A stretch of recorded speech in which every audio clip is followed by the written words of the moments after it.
Welcome once again to the Clear Skies Retirement Podcast with Jay Kirkwood of Secure Financial Management. My name is Randy Cook, here each week with Jay as we go through some of the questions that you might have when it comes to retirement. It's coming. You know, everybody says, I'm just going to work till I die. Well, it doesn't usually work out that way. I don't go, into an office building and see people keeled over at their desks. It usually doesn't happen, Jay. That's probably not realistic, is it? It's not, Randy. I mean, you might feel like you got to work forever sometimes, but we don't see too much of that going on. Our job here is to get you retired and keep you retired. So that's what the business that you're in, and that's what we talk about here on the show.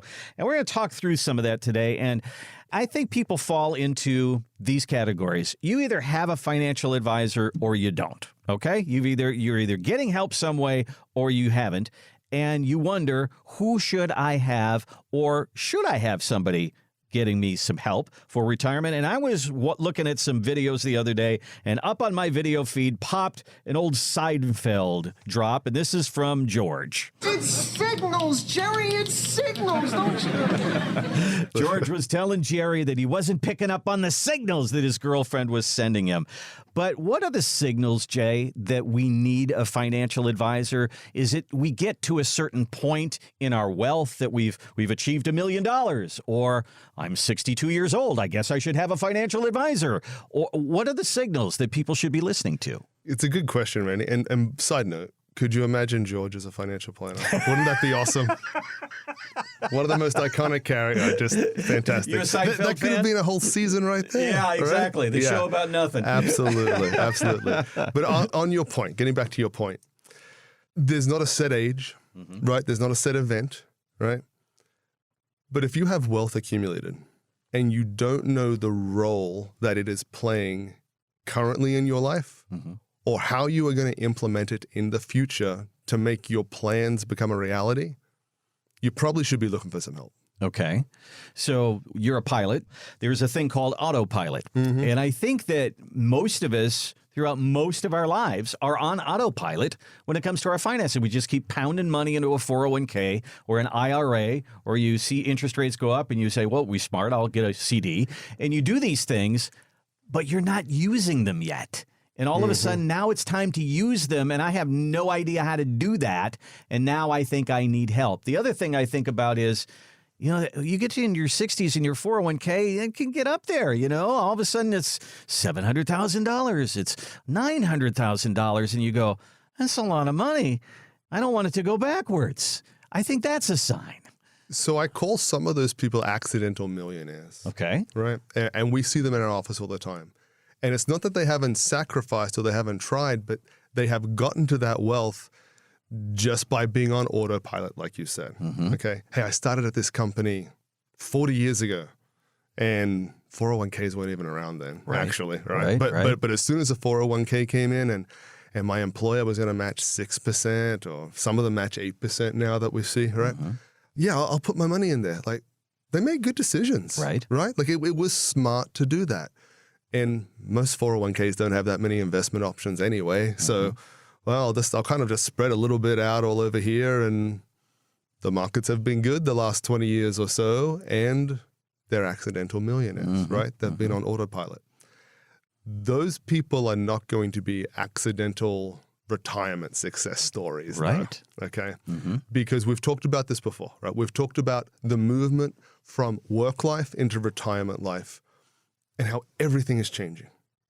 We're going from a job that occupies us 40, 50 hours a week. We're going from a paycheck coming in every 2 weeks or twice a month, or however it is that you get paid.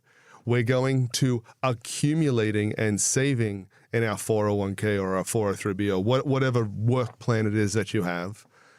And what are we going to? We're going to, now I'm going to be drawing on that money, right? My balance probably isn't going to keep going up because I'm going to need to supplement my Social Security with that. I'm going from not having that guaranteed paycheck from my employer to now I just have to figure out a way to make this work with my retirement buckets.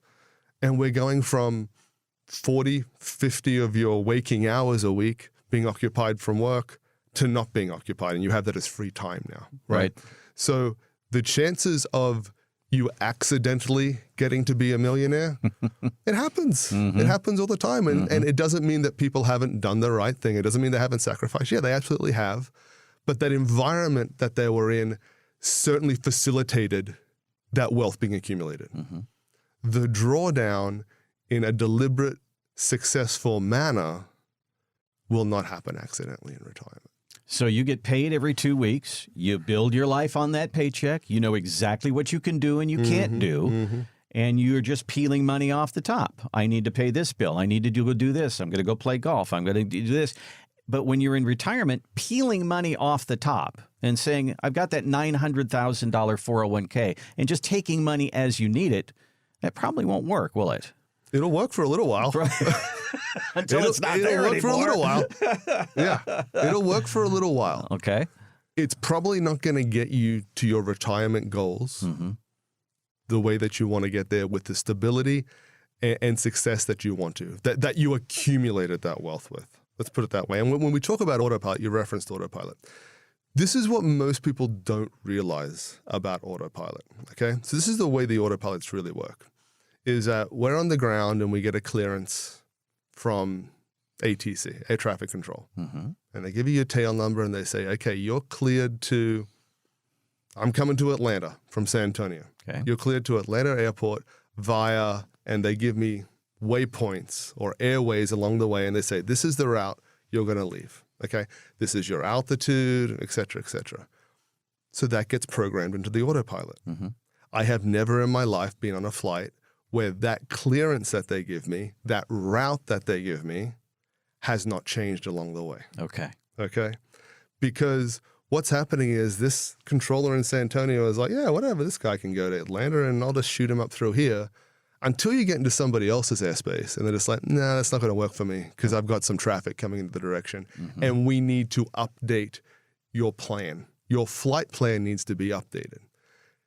If you have it on autopilot from the very beginning and you don't update it as things change along the way, you're not going to get to your destination without a problem. Just think of the changes that we've had financially, economically in the last 10, 15, 20 years. I mean, who would have guessed COVID, right? Where the market goes down 30%, the economy shuts down. What does that do to your money? Absolutely. And then it shot right back up again. And then we had a couple of crazy years. And now we're very uncertain about recessions and interest Inflation rates. hitting 9%. All of this stuff, it comes along, and these are the adjustments that you need to make in your retirement flight plan. And Absolutely. you got to bounce them off somebody. You got to call control. That's you. So you have to make those adjustments. How often do you visit with your clients? Is it on an as-needed basis? Is it once a year, once every 6 months? What's it scheduled? This is what we tell clients is we say, you tell us the experience that you want to have working with us, and we're going to tailor your experience to that. So just from a regulatory point of view, we really need to at least be talking to people once a year. Okay. And this is what we hear from clients. It's kind of funny, Randy. I wouldn't have expected this until I was in the industry. There's people we want to meet with. It's kind of hard to get them in the office. They're just like, hey, I work with you because I don't want to worry about this. I don't want to deal about it, right? Okay, all right. Hey? So we host lots of events during the year for our clients. Happy hours, things of that nature. I see them at the happy hours. Getting them in the office is a different story, right? Okay. But with Zoom and all that you can do now, I can just come home from work at 5:30 and I can do a FaceTime. We do that all the time. And we have other people that are not that way, right? They're very hands-on. They're very involved. And they say, hey, I'd kind of like to chat every quarter. Okay. Twice a year, something like that. And we can accommodate that. Now, more than once a quarter, there's not always that much to talk about, right? But we will tailor it to the need of the client. And the reason I give that example is because people engage us for different reasons, right? Some people want hands off. They're like, I don't know about this. I want to hire an expert to help me with this. And if I'm going to hire you, I want to be involved as little as possible. I trust you. I know a bunch of people you work with. We want to be hands off. That's cool. We can do that. We have other people that they're very knowledgeable. We have some clients that are CPAs, like they're in the industry to a degree. And they say, I'm not keeping up with this enough, right? I retired and I don't want to have a part-time job of having to manage my investments and keep up with the markets. I want you to keep me abreast. I want to know what's going on, but I want you to handle all the day-to-day stuff. Got it. So because it's such a variety of people that engage us, we haven't come down with a one-size-fits-all. Sure. Hey, we're going to see you once a year. That's it. For some people, that's right. Mm-hmm. Let's chat once a quarter, see what's going on, have a quick check-in. Sure, we can do that as well. Because we talked just about all the things that can change in the economy, markets and all that, but things can change with you too. I mean, all of a sudden you see an RV as you're driving down the road and you go, look at that. And all of a sudden, hey, do I have $300,000 that I could dump into this and maybe change my life a little bit? Or we were down at the beach and there was a condo for sale. And all of a sudden now that gets a part of my financial plan. These are the kind of things, and those are all positive things, but then there's health issues as well. Right. That can come up that could be negative things too. So these are the things that change in your life that you've got to have that control tower that you can talk to. We say when clients are coming on board with us, we should be your one-stop shop for any financial issue that comes up in your life. Buying a car. It doesn't mean that we're going to finance the car. Right. It doesn't mean if you're looking to, I mean, nobody's refinancing their house now, right? But up until 2 or 3 years ago, it was happening a lot. We're not mortgage brokers. We don't do that. But we say this is going to affect your finances, whether it's cash flow, whether it's a down payment that you need. Let's talk about how it's going to affect your finances and what the best route is to take from that. So anything that touches your life financially, that should be what you're talking to your planner about. Check us out online at clearskiesretirement.com. That's clearskiesretirement.com. And if you enjoyed this podcast and you want to hear more, hit that follow or subscribe button on your favorite podcast platform. Again, thanks for listening to the Clear Skies Retirement Podcast, and we'll see you next time.